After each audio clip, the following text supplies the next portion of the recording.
Veredes, as nécoras son super territoriales e tamén moi agresivas. Morderse cas pinzas é o seu método de defensa. Por eso, cando as pescamos e as poñemos todas xuntas nun capacho ou nun saco, arráncanse as patas, e por eso ás veces se ven así. E que facemos para evitar que se mordan as unhas ás outras? Pois o que vedes no vídeo.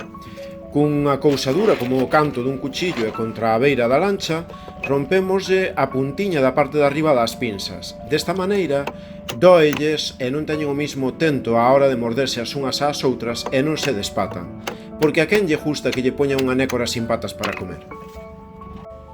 Cando as nécoras están soltas polo fondo do mar en libertad, non hai tanto problema, porque elas teñen a capacidade de, cando por andar ás peleas ou porque un depredador lla come, perden algunha pata, poden regenerala, de maneira que no sitio onde lle falta unha, náselle outra.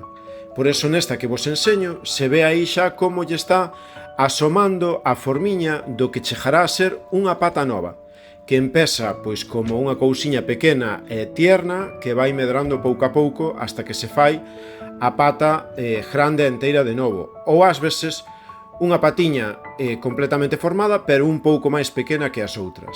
No caso desta nécora, perdeu dúas patas e vese que foi en distinto momento, porque unha xa ten a nova patiña máis desarrollada e a outra aínda nada empeza a asomar simplemente.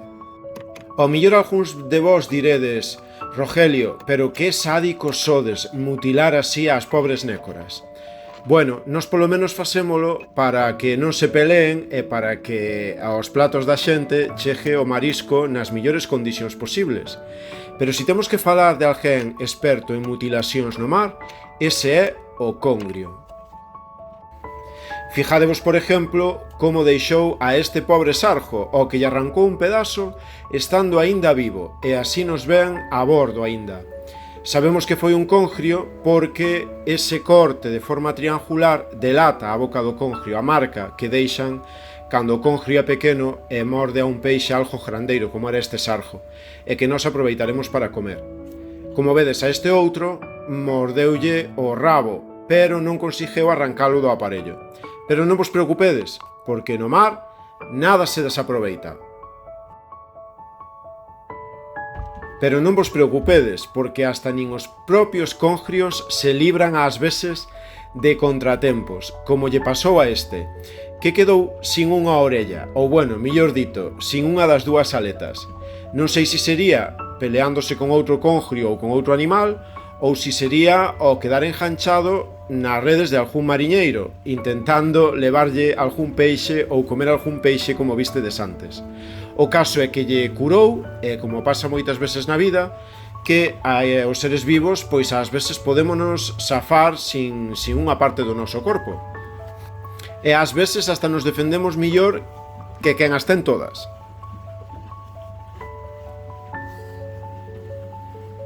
A capacidade dos peixes para curarse por sí mesmos é increíble, e se non, fijadevos nesta marajota que escapou do arponaso dun buceador, xa está curada casi por completo. Ou este sarjo, ao que un congrio seguramente lle levou o pedazo, pero como non afectou ningún órgano vital, recuperouse hasta que volveu a caer de novo nas nosas redes e agora sí o levamos para comer.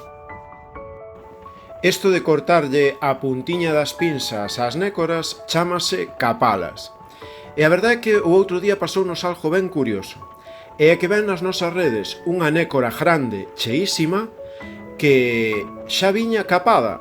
E non solamente a que viñera capada do mar, é que tiña nunha das pinzas a zona por donde a caparan curado completamente, e no outro lado, increíble, donde lle cortaran a puntiña, regenerou o resto. E de feito por eso se ve pois como unha pequena curvatura e unha pequena desigualdade. Unha das pinzas cortada e a outra das pinzas que foi cortada e lle medrou o que lle faltaba da pinza hasta completar o total dela, que é como as teñen que ter para poder morder ben e defenderse.